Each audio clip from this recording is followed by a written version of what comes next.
Doctor Yunus সাহেব যখন টুপি পরে গতকালকে রোহিঙ্গা ক্যাম্পে গিয়ে বক্তব্য দিয়েছেন, মুসলমানের দেশ, নেতা যাবে টুপি পরে, এটাই তো আমাদের কামনা। কথা বলেন ঠিক কি না?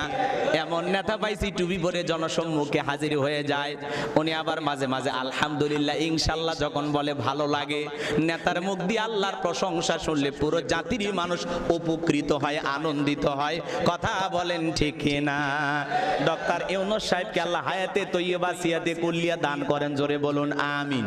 ডক্টর ইউনূস সাহেব চিরকাল থাকবেন না, উনি চলে যাবেন। ওনার পরে আগামীতে এই দেশের প্রধানমন্ত্রী কে হবে আপনারা ঠিক করবেন, এই দেশের জনগণ ঠিক করবে। ডক্টর ইউনূস সাহেব কি জিনিস দেখছেন? জাতিসংঘের মহাসচিব গতকালকে রোহিঙ্গার লক্ষ মানুষের সাথে রোহিঙ্গা ক্যাম্পে গিয়ে ইফতার করেছেন, আলহামদুলিল্লাহ বলেন। ডক্টর ইউনূস সাহেব চট্টগ্রামের আঞ্চলিক ভাষায় কথা বলেছেন, রোহিঙ্গাদেরকে বলেছেন যে এই ঈদ বাংলাদেশে হইতেছে, আগামী ঈদ যেন আপনারা মায়ানমারে গিয়ে নিজের দেশের মানুষের সাথে করতে পারেন, রমজানে যেন আপনাদের বাপ দাদার চাচার কবর জিয়ারত করতে পারেন, সেই ব্যবস্থা আমি ডক্টর ইউনূস করব ইনশাআল্লাহ। আর ওনারা আশ্রয় দিয়েছিলেন, এই রোহিঙ্গার ভাইয়েরা আশ্রয় নিয়েছেন, তারা মুসলমান আলহামদুলিল্লাহ। কিন্তু রোহিঙ্গার মুসলমানকে আশ্রয় দিয়েছিলেন 12 লাখ। এখন যায় দেখেন ওদের বাচ্চা কাচ্চা এত বেশি হয়, 16-18 লাখ হয়ে গেছে। কথা কয় না কেন? এদের বাচ্চা কাচ্চা বেশি, অনেক বাচ্চা কাচ্চা। আপনি যায় দেখবেন রোহিঙ্গা ক্যাম্পে খালি বাচ্চা আর বাচ্চা, এত বাচ্চা। আলহামদুলিল্লাহ, কিছু পারুক আর না পারুক, ওরা দুনিয়াতে সন্তান জন্ম দিতে পারে, মুসলমানের সংখ্যা বৃদ্ধি করতে পারে, আলহামদুলিল্লাহ। তো এই রোহিঙ্গার মুসলমান ভাইদের সাথে তারা ইফতার করেছেন। দুর্ঘটনায় একজন মারাও গেছেন, আমরা যতটুকু শুনতে পেরেছি। লক্ষ লক্ষ মানুষের আয়োজন, একটা ছোট ঘটনা ঘটতেও পারে, হয়তোবা দুর্ঘটনায় সে হৃদরোগে মারা যেতে পারে, তাই না? তো যাই হোক, আমরা যে কথা বলতে চাচ্ছিলাম, জাতিসংঘের মহাসচিব পাঞ্জাবি পরে হাজির হয়েছে, চিন্তা করছেন? কথা কয় না কেন? জাতিসংঘের মহাসচিব পাঞ্জাবি পরছে, সাদা পাঞ্জাবি পরে হাজির হয়েছে, এবং তিনিও বলেছেন যে বিভিন্ন দেশের রাষ্ট্রপ্রধানদের সাথে আমরা কথা বলে যত দ্রুত রোহিঙ্গার ইস্যু সমাধান করা যায় আমরা সর্বোচ্চ চেষ্টা করে বাংলাদেশের পাশে থাকবো। আল্লাহু আকবার বলেন। দেখেন, তাহলে বিশ্বের বড় বড় নেতাদের কাছে আমাদের যাওয়া লাগতেছে না, বিশ্বের বড় বড় নেতারা বাংলাদেশে আসতেছে। আল্লাহু আকবার বলেন। এই জন্য ভাইয়ের আমার, আমাদের এই বিষয়টা খেয়াল রাখতে হবে। পুরুষ নেতা হলে আমাদের কত লাভ সেটা আমরা সময় হলে টের পাবো ইনশাল্লাহ। উনি এই অল্প 6 মাসের মধ্যে বাংলাদেশের $6 বিলিয়ন ঋণ পরিশোধ করেছেন, আলহামদুলিল্লাহ। গোপনে গোপনে অনেক কাজ করেছেন। এই দেশ থেকে যত টাকা লুটপাট হয়ে গেছে, এই টাকা ফিরিয়ে আনার জন্য সর্বোচ্চ চেষ্টা করতেছেন, এবং এই টাকা যদি বাংলাদেশে যে পরিমাণে টাকা চুরি হয়েছে এটা যদি আমরা ফিরে আনতে পারি, আলহামদুলিল্লাহ, এই দেশের মানুষের আর টেনশন করা লাগবে না। আলহামদুলিল্লাহ বলেন। এত শান্তি পাবেন আপনারা, কারণ বিগত 16 বছরে এই দেশে অনেক পরিমাণে দুর্নীতি হয়েছে। যারা করেছেন দুর্নীতি, আজকে কি তারা ভালো আছেন? কল্পনা করতে পারেন এমপি মন্ত্রী হাতে হাত করা, আজকে তারা জেলখানায় ইফতার করতেছেন? কথা কয় না কেন? আমরা কি কল্পনা করতে পারতাম? তো এটাই হলো, কথায় আছে না, 9 বছরে রাজা 10 বছরে সাজা। একটা কথা আছে তো, এরকম অপরাধ করতে নাই। আল্লাহ যখন ধরবেন, আল্লাহর ধরাটা বড় কঠিন। ইন্না বাতশা রাব্বিকা লাশাদীদ, আল্লাহর পাকড়াও বড় কঠিন, আল্লাহর পাকড়াও বড় কঠিন। আল্লাহ ধরে না, যেদিন ধরবে পালানোর আর কোনো রাস্তাই থাকবে না। কথা বলেন ঠিক কিনা?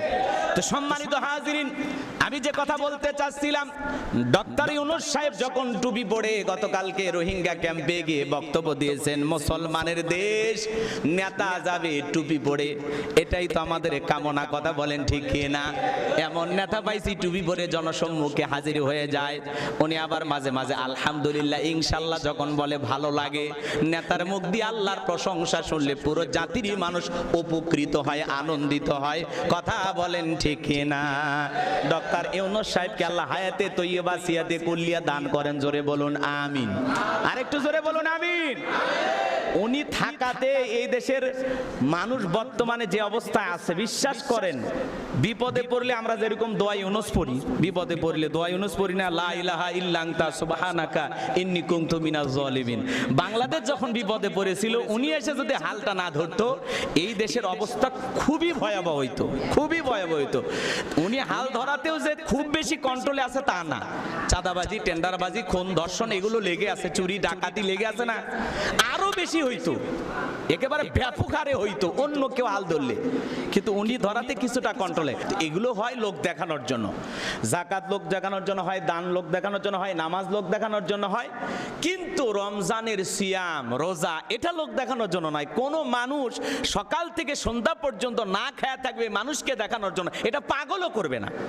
কথা বলেন না কেন? রাষ্ট্রীয়ভাবে ডক্টর ইউনূস যদি ঘোষণা করে যে রমজানের সিয়ামকে 1 মাসের জন্য বাধ্যতামূলক করা হলো, আল্লাহ ফরজ করেনি, কোন রাষ্ট্রপ্রধান যদি বলে আমি এটা বলে দিলাম যে আমার রাষ্ট্রের মানুষ 1 মাস রোজা রাখবে, বলেন তো নেতা যদি পাশ করে পার্লামেন্টে যে 1 মাস রোজা রাখতে হবে, আচ্ছা বলেন তো আপনি যখন গোসলখানায় গোসল করতে যাবেন এই জায়গায় কি নেতার কোনো প্রশাসনের লোক থাকবে? গোসলখানায় ঢুকবে? আপনি যদি ঘরে জানালার দরজা বন্ধ করে ওই জায়গায় কিছু খান, ইউনূসের কোনো বাহিনী দেখবে? দেখবে না। তার মানে রাষ্ট্রীয়ভাবে আইন পাশ করেও লোকজনকে বাধ্য করে কখনো সিয়াম পালন করানো যাবে না। এই সিয়ামটা কেবলমাত্র আল্লাহর সন্তুষ্টি অর্জনের জন্য, আল্লাহকে রাজি খুশি করার জন্য। বলুন সুবহানাল্লাহ। সম্মানিত হাজিরিন, দিল দিয়া কথাগুলো বোঝার চেষ্টা করবেন। এই জন্য আল্লাহ রাব্বুল আলামিন বলেন লাআল্লাকুম তাত্তাকুন, তোমরা যেন তাকওয়া অর্জন করতে পারো, পরহেজগারিতা অর্জন করতে পারো। যাদের অন্তরে আল্লাহর ভয় আছে তারা কখনো দিনের বেলায় খাবার খাবে না। যারা খাঁটি মুসলমান আল্লাহর প্রিয় হতে চায় তারা কখনো রমজানের একটি সিয়ামকেও নষ্ট করবে না, কাজা করবে না। তবে আল্লাহ তাআলা আমাদের প্রতি ইহসান করেছেন। আল্লাহ রাব্বুল আলামিন বলেছেন আমাদের মধ্যে যদি কেউ সফরে থাকে সে যদি চায় রোজা রাখতেও পারে, আবার ছেড়েও দিতে পারে, পরবর্তী সময়ে কাজা আদায় করে নেবে। আবার যদি কেউ অসুস্থ হয়, এমন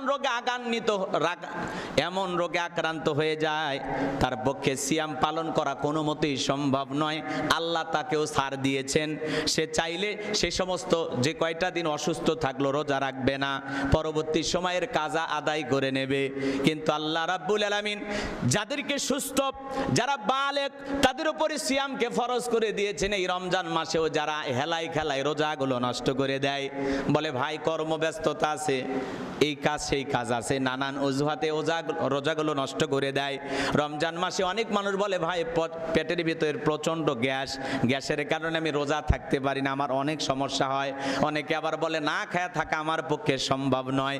এরকম ঠুনকো অজুহাতে অনেক মানুষ সিয়াম পালন করে না। কিন্তু যাদের অন্তরে আল্লাহর ভয় আছে এই মানুষগুলো